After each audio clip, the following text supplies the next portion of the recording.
Let's talk about like the early days of you really building up Praxis. Like, how did this sort of evolve over time when you got serious about formalizing a business entity and structure and a business model? How did that evolve over time? Well, just slowly, you recognize, oh, we have a need to do this, and then we did it, and then all of a sudden you look back and you're like, wow, how did we get from here to there? It's interesting. Some people, they have a plan and they map out exactly what roles they need to fill, and they have an org chart and all that other stuff. I didn't do anything that formal. We just kind of grew it as we saw what our needs were, and we had a big spurt of growth in 2009 when in the heat of the real estate collapse. It was probably our period of largest growth. Hmm. And at that time, we were buying houses on the courthouse steps at foreclosure auctions.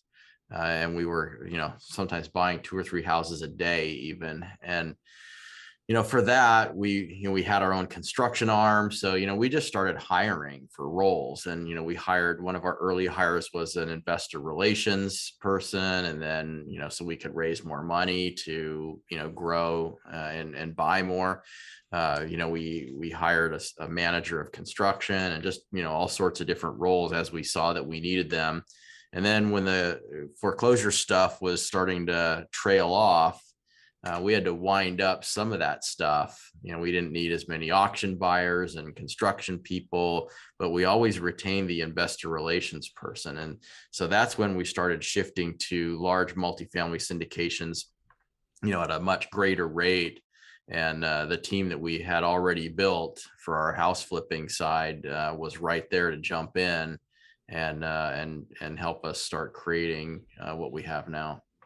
It seems like you have some, partners or executives in your business that have quite a large array of experience, even in multifamily. How did you attract people to your business at that point in time, especially very experienced individuals? When I was doing my house flipping stuff, I was working with a real estate broker. He had an assistant that worked there, that helped with all of my stuff. And he would go look at the property before the auction. And well, he one day quit his job and got a job working for some multifamily operator. Ultimately ended up quitting that job and through a series of career moves became chief operating officer and later chief executive officer, a big real estate REIT.